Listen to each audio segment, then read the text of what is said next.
Let's fucking go.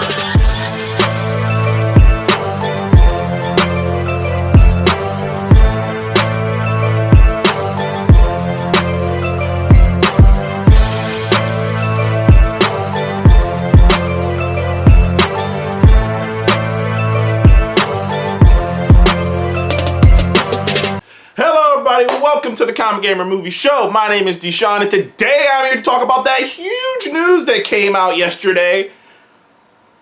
That goddamn Jon Bernthal's Punisher, reported by bigwigs like the Hollywood Reporter and whatnot, like everyone's been confirming this, so you know this shit's happening, will be in Spider-Man Brand New Day, which is kind of insane because this movie, Spider-Man Brand New Day, has been all over the place. Now, I've made a video talking about how all over the place it is before, when the Sadie Sink news came out, and we were debating, and I was debating who she could be playing. Could she be playing alternate version of Mary Jane Watson? Could she be playing Firestorm? Could she be playing like all these different people? Could she be playing? Could she be playing black hair changed Black Cat? She doesn't have to be a redhead. She could be a blonde if they wanted to. Like, all this debate about who she is. Is she playing May Parker, the daughter of Peter Parker?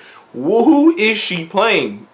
And that we still don't know. Then you got the rumors of multiple villains. We got rumors of Silver Samurai being the villain. We got rumors of Madam Viper being the villain. Earlier this year, there was rumors about Mr. Negative being a villain. There's all kinds of rumors. And then there was the big rumor not that long ago, I made a video about Mark Ruffalo, Incredible Hulk, being in this movie. Now, that was never confirmed completely.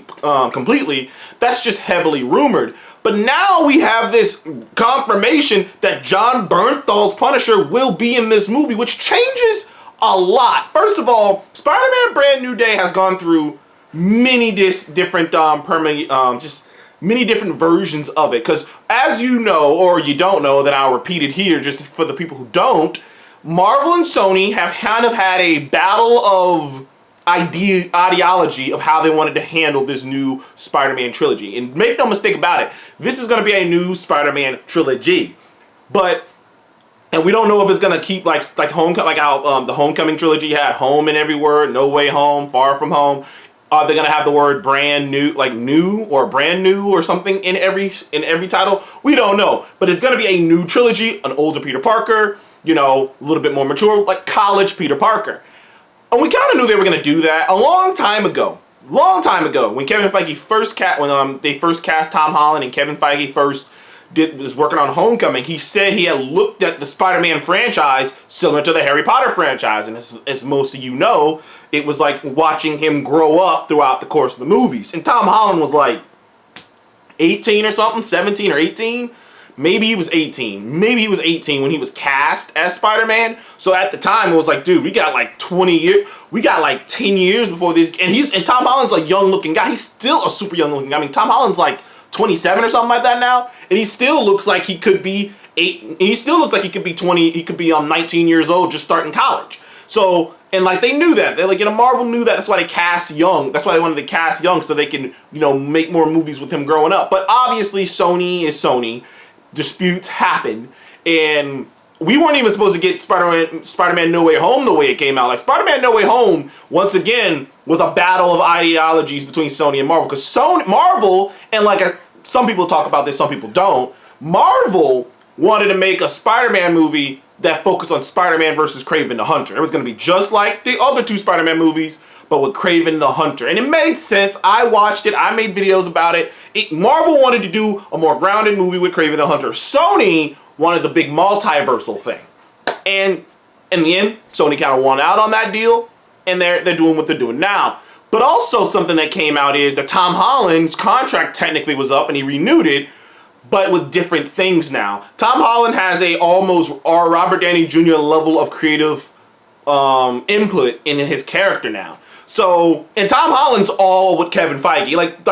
They already kind of reported multiple times that Tom Holland and Kevin Feige were of the same mindset or aligned in how they wanted to handle Spider-Man Brand New Day. Sony wanted to make another No Way Home like movie. And for a while there, that's what I thought they were going to do. Then the reports kind of came out that Sony and Marvel are maybe going to meet halfway. And then I even said in my last Spider-Man video I did that I thought they were just gonna have it be kind of basically Into the Spider-Verse, which is there's multiversal shit coming in affecting Spider-Man, and it's like it's all happening over the course of a day, so no other heroes get involved. Maybe there are other Spider-Man characters, other Spider-Man villains from alternate realities, whatever. But like, it's all wrapped up in a single day. It all happens. Lessons learned for Peter, whatever. Like, I thought it was going to be like that. I thought Sadie Sink was going to be playing like an alternate version of Spider-Man. Maybe she'd be playing an alternate version of Peter Parker, a female version of Peter Parker from an alternate reality or something. But either way, they would still have it happen in regular Earth, so that way they could still tell a grounded-ish story while having multiversal elements in it. But now, with the addition of the Punisher, that changes everything. Because you can't really do all that multiversal shit if you're going to have the Punisher here. Having the Punisher here indicates that they are going to tell a much more grounded story than I initially expected. Or that a lot of us wanted them to tell, but we just didn't know if they were going to tell it. Now, the interesting thing about this as well is, I made a video, and many people talked about this as well, that Marvel isn't really going to have a lot of the TV characters interplaying with the movie characters, or vice versa. They're not going to have a lot of the movie characters interacting with the TV characters that often anymore, because they don't want people to feel like they need to go watch the Disney Plus shows and whatnot just to keep up with the bigger plot itself. Now, that was the report.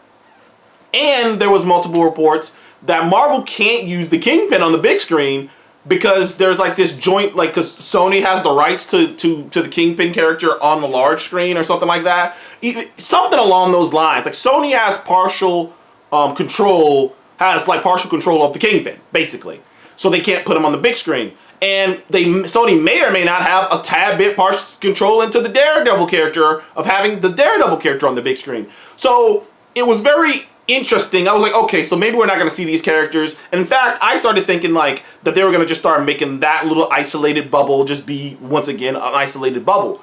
But with this, when you introduce the Punisher into this movie, it also invites a bigger question. It also invites a bigger conversation, which is what the fuck is how are they going to pull off doing a rated R Punisher in a PG-13 movie? Make no mistake about it, he is not gonna be doing all the crazy gutting people, shredding people, blood splurting, all that. No, he's not gonna be doing that in Spider-Man Brand New Day.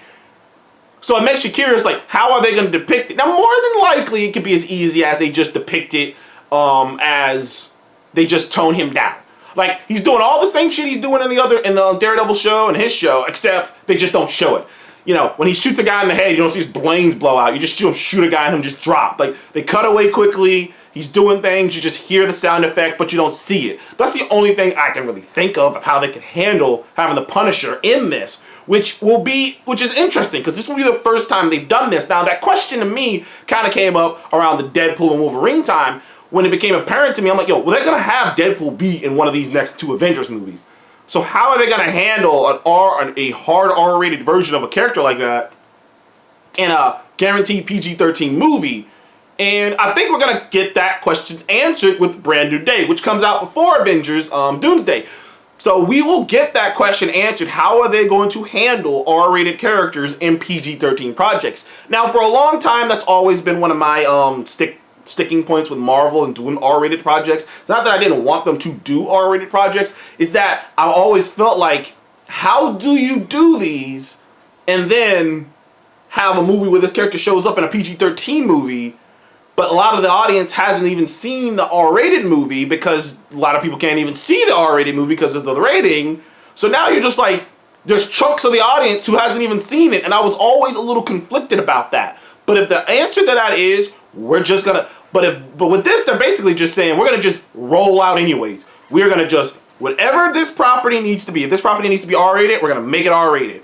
And then, if you want to use that character in something PG-13, guess what? He's gonna be a PG-13 version of himself. He'll be the same character, same motivations, just we're gonna write around it to make it not as bad, to make it fit inside a PG-13 project. And then when he goes back to his own shit, he can go back to being, you know, his tone.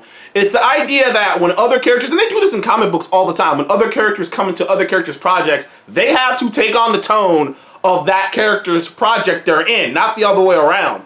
And if that's how Marvel's gonna handle it, which it does seem like something how James Gunn is handling it too, with Peacemaker and whatnot, and certain R-rated characters, is like once you enter their world, that's the tone you have to take. But once you go back to your world, you know, you take up your tone again. And if that's how they're gonna do this, then I'm excited about this.